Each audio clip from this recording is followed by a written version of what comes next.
अकेला मुसाफिर जो होता है वो नए लोगों से मिलता है। जैसा आप देखेंगे ये जो जा रहे हैं, नाम बताने से मना किया है। एक तरीके रिपोर्टर हैं, मुझे नहीं पता था, मैंने इनका चेहरा नहीं देखा है। तो गोरखपुर टाइम्स चलाते हैं ये, फेसबुक पे काफ़ी बड़ा पेज है। तो काफ़ी साधारण से आदमी लगे और बात करने में बड़े सभ्य हैं। तो इनसे मिलके बहुत अच्छी बातें हुई, बहुत अच्छा लगा मुझे इनसे मिलके।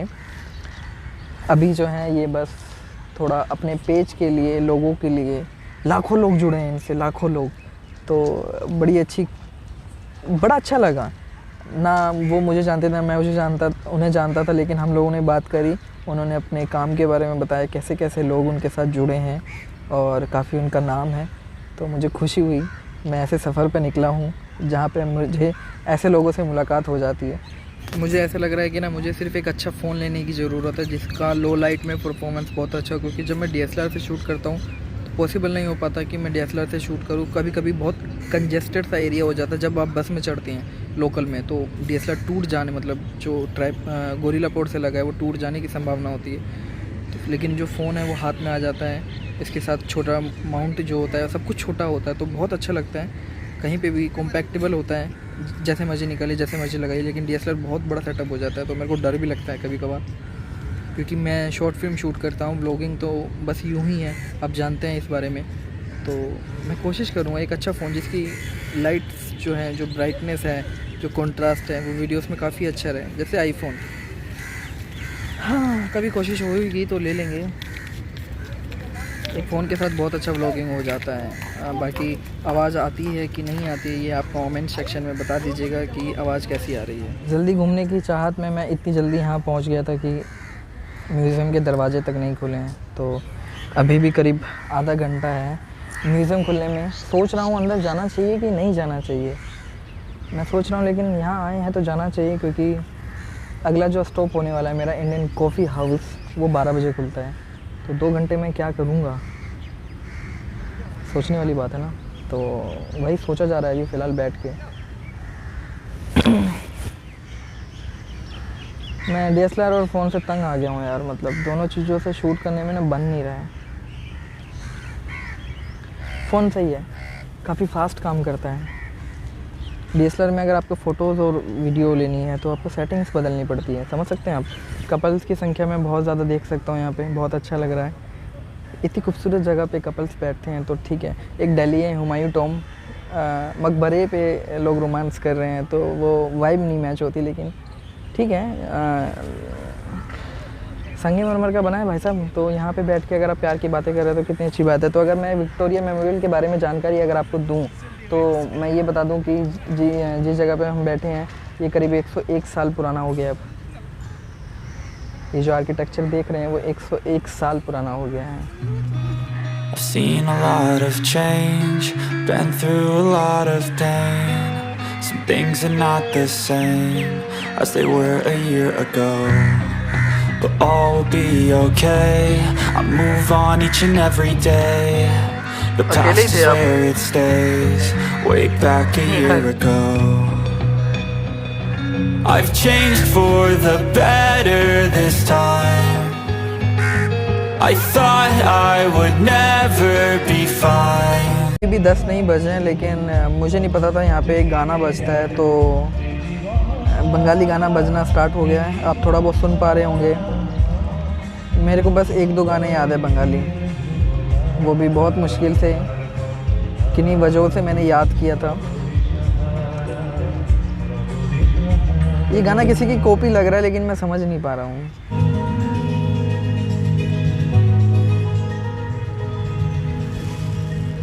मुझे तो वो दौर भी पसंद है जब इंसान आते थे और फोटोग्राफ़र होते थे और वो फ़ोटो खींच के आपको दे देते थे। तो फोटोग्राफ़र्स तो बचे नहीं हैं, सबके पास इतना महंगा फ़ोन है कि सब फोटोग्राफ़र हैं। और मतलब फैमिली में 4 लोग आते तो चारों लोगों के पास फ़ोन है, तो चारों लोग फ़ोटोग्राफ़ी कर रहे हैं अलग अलग एंगल से। एक तरीके से अच्छा भी है, एक तरीके से बुरा भी है। मतलब ठीक है, मतलब सबकी अपनी चॉइस है यार, छोड़ो मैं इसके बारे में क्या बोलूँ। लोग अपनी अपनी अलग अलग राय दे देते हैं। खाली बैठे हैं तो अपना फेवरेट काम कर लेते हैं, यानी कि बात कर लेते हैं मैं और आप। मतलब आप मेरे बारे में जान लीजिएगा, कोलकाता से प्यार क्यों है। गुंडे, बर्फ़ी, पीकू, युवा, अभिषेक रानी, ये कोलकाता है, मतलब ये गाना है शायद करके, गाना ही है। और गुंडे पिक्चर, हाँ थिएटर में देखी थी गुंडे पिक्चर, जब से मेरे को 1971 का हिस्ट्री पढ़ने का मौका मिला। जो फिल्म में जो सीन दर्शाए हैं कलकत्ता के, बहुत प्रेम है कलकत्ता से। फ्लावर मार्केट मेरा मन है, लेकिन मुझे पता भी नहीं है कहाँ है फ्लावर मार्केट। मैं गूगल कर रहा हूँ, लेकिन मैं देखूँगा, क्योंकि अलग अलग जगह पे ना, अलग अलग लोकेशन पे फिर पता नहीं ना यार, नए लोग आए हैं तो समझ में नहीं आ रहा है। मैं कोशिश करूँगा देखने की हर चीज़। तो गाने से प्रेम है, कोलकाता की जगह से प्रेम है, और जीवन में भी कुछ ऐसे लोग रहे हैं जिन्होंने कोलकाता के प्रति मेरा प्रेम जो है वो और ज़्यादा बढ़ाया है। लोग नहीं रहे, लेकिन कोलकाता तो है, कोलकाता तो हमेशा रहेगा। यहाँ से इतिहास है भैया, बहुत बड़ा इतिहास है यहाँ से, देख सकते हैं, इतना खूबसूरत है ये। अभी क्या हो रहा है ना कि गार्डन की जो टिकट है 20 रुपये है, म्यूज़ियम की टिकट 30 रुपये है। तो अगर मैं म्यूज़ियम की टिकट लेता 30 रुपये, तो गार्डन फ्री है उसके साथ, मतलब गार्डन इंक्लूड है उसके साथ। ये मेरे को बताया नहीं गया, तो मैंने गार्डन की जब टिकट ली 20 रुपये की, तो मेरे को बताया नहीं गया। तो अब मेरे को म्यूज़ियम की टिकट लेनी पड़ रही है 30 रुपये की, तो यानी कि 30 और 20 50 हो गए, जबकि टिकट तो 30 रुपये की थी। तो मेरे को दोनों टिकट लेनी पड़ रही है अब। तो अब टिकट मिली है मुझे 30 रुपीज़ की म्यूज़ियम की। तो यही चीज़ अगर पहले बता देते तो इनका क्या चाहता। मुझे अगली बार से ना बैग का वज़न और कम करना पड़ेगा, जबकि मैंने इतना कम किया है। मैंने कपड़े बिल्कुल ना सामान रखे हैं, सिर्फ 2 जोड़ी रखे हैं।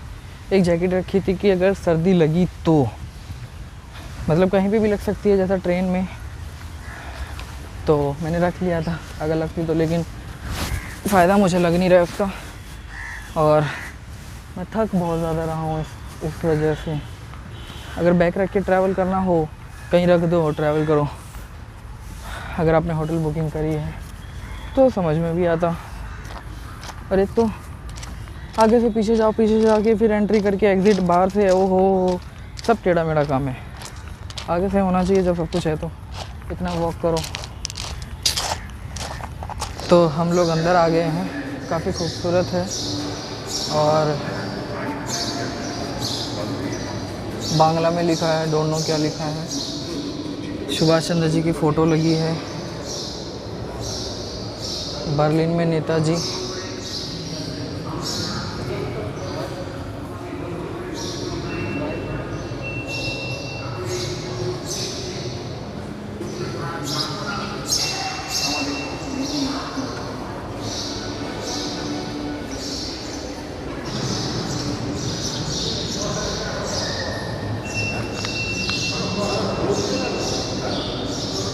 कॉपी है, स्पीच मिस्टर बोस की, सुभाष चंद्र बोस की स्पीच है जो वो देते होंगे हर जगह।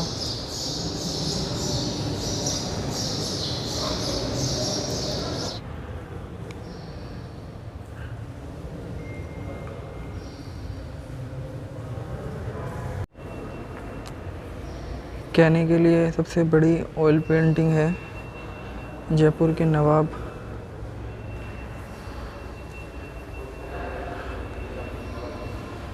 यही सब चीज़ें देख के तो दिल खोलता है।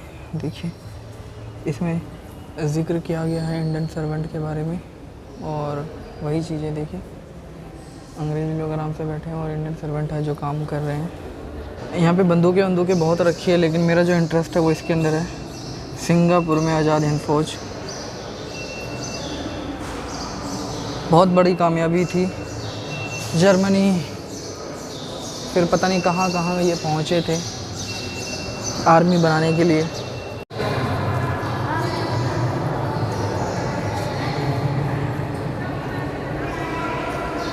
जितनी चीज़ें आज़ाद हिंद फ़ौज के बारे में पता चल रही है, जैसे इसके अंदर लिखा है कि डाक टिकट भी उन्होंने जारी किया था, जापान ने बहुत बड़ा साथ दिया था। तो जितनी भी चीज़ें देख पा रहा हूँ, आज़ाद हिंद फ़ौज ने बहुत कुछ किया है हमारे देश के लिए, गर्व की बात है। और ये पैलेस भी बहुत खूबसूरत है। कितना मज़ा आया होगा इस कमरे में। जैसे क्या है, मेरे सवाल तो ये है, इस कमरे में क्या है, इसके अंदर क्या है। यहाँ शायद बड़े बड़े फैसले लिए जाते होंगे, किसको सूली पे चढ़ाना है, किसको छोड़ना है। एक बात देखने को मिलता है कि अंग्रेज़ों को उनके लापता होने की खबर कैसे मिली। 10 दिन बाद बोस के परिवार द्वारा खुद बताए जाने पर ही अंग्रेज़ों को ये खबर मिली। उनकी योजना इतनी सटीक थी कि अंग्रेज़ यही समझते रहे कि वे ध्यान में लीन हैं और किसी से मुलाकात नहीं कर रहे हैं। तो आप समझ सकते हैं कि जो नेताजी थे वो कितने ज़्यादा स्मार्ट थे, कितने ज़्यादा स्मार्ट। इनकी कितनी बातें तो हम लोग देख चुके हैं, पढ़ चुके हैं किताबों में।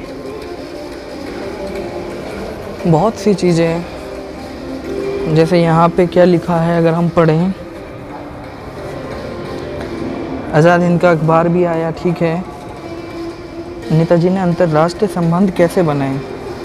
नेताजी अंतर्राष्ट्रीय राजनीति के कुशल विद्यार्थी थे जो नेटवर्क की ताकत समझते थे, इसलिए भारतीय मुखिया से उन्होंने अंतर्राष्ट्रीय नेता से किया। उन्होंने भारतीय प्रवासी समुदाय के साथ भी संबंध बनाए। तो जो बाहर जाके जो नेताजी ने संबंध बनाए वो बहुत इम्पोर्टेंट रहे हमारी आज़ादी में, जो रोल निभाया गया हमारी आज़ादी में।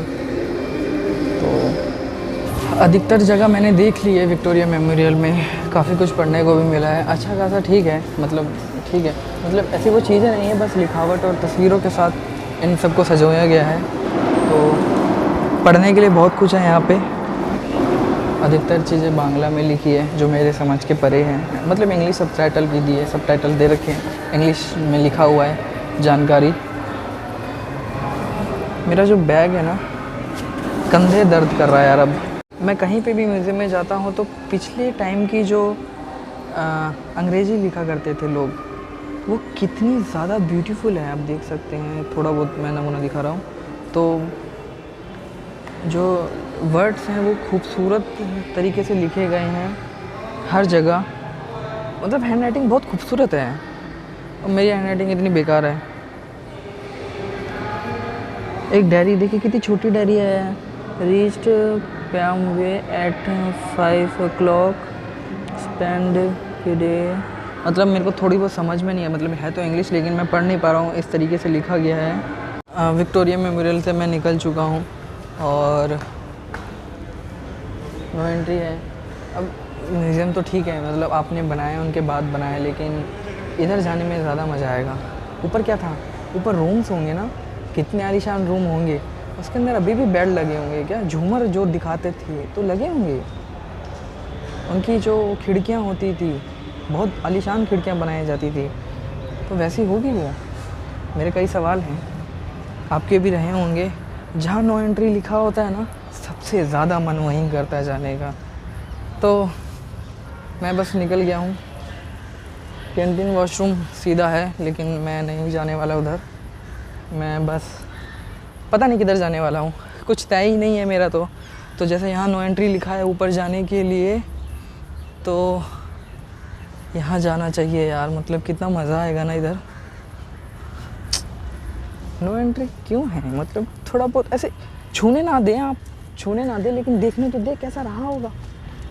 अंदर बेडरूम होंगे ना। वाह, मेरे तो सवाल ऐसे ही अजीब अजीब। बेड लगे होंगे कितने आलीशान, है ना। विक्टोरिया मेमोरियल का साथ जो था वो यहीं तक था, अलविदा कह रहे हैं अब हम इसको। और एक जगह है इधर, नंदन फिल्म स्टूडियो या फिल्म सिटी तो नहीं होगा, फिल्म स्टूडियो है शायद, थिएटर है, नंदन फिल्म थिएटर। उसके पीछे में चर्च है, सेंट पॉल्स कैथेड्रल। हम वहाँ जाने वाले हैं। उसका भी आर्किटेक्चर जो है ना वो बहुत ब्यूटीफुल है। तो सोचा बगल में है, क्योंकि अब मैं उस तरफ जाने वाला हूँ, कॉलेज स्ट्रीट की तरफ कोलकाता में। तो ये बगल में है, तो इसको पहले कवर कर लेते हैं, उसके बाद हम लोग कहीं और जाएंगे। मतलब तय तो इधर भी नहीं है, तय उधर भी नहीं है, लेकिन देखते हैं कहाँ जाएंगे। फ़ोटो शूट हो रहा है उधर, जबकि मना है कैमरे के साथ, इसलिए मैंने थोड़ा बहुत फ़ोटो लिया था छुप के, और मैंने बैग में डाल लिया। अंदर तो म्यूज़ियम में तो वैसे ही अलाउड नहीं है, फ़ोन अलाउड है, सब कुछ। सारे लोग देखने से ज़्यादा फ़ोटो ले रहे थे। मैंने थोड़ा बहुत पढ़ा, थोड़ी बहुत वीडियोस बनाई, जो आप देख सकते हैं। मतलब आप देख चुके होंगे शायद, या देखेंगे, पता नहीं। तो गुड बाय का ये इस खूबसूरत ऊंची इमारत को। कब आएंगे पता नहीं, आऊँगा तो यहाँ नहीं आऊँगा, लेकिन मतलब ठीक है, पहली बार का जो शौक़ है, कलकत्ता में आप आए हैं तो ये सब नहीं देखा, तो मतलब ऐसे किसी को बुरा नहीं लगाना, लेकिन मैं कलकत्ता अगर दोबारा कभी आया तो मैं गलियाँ एक्सप्लोर करूँगा। ये तो सिर्फ वो अट्रैक्शंस हुए ना कि कोलकाता इससे जाना जाता है, अगली बार गलियाँ। स्टिंग के साथ अलविदा विक्टोरिया मेमोरियल।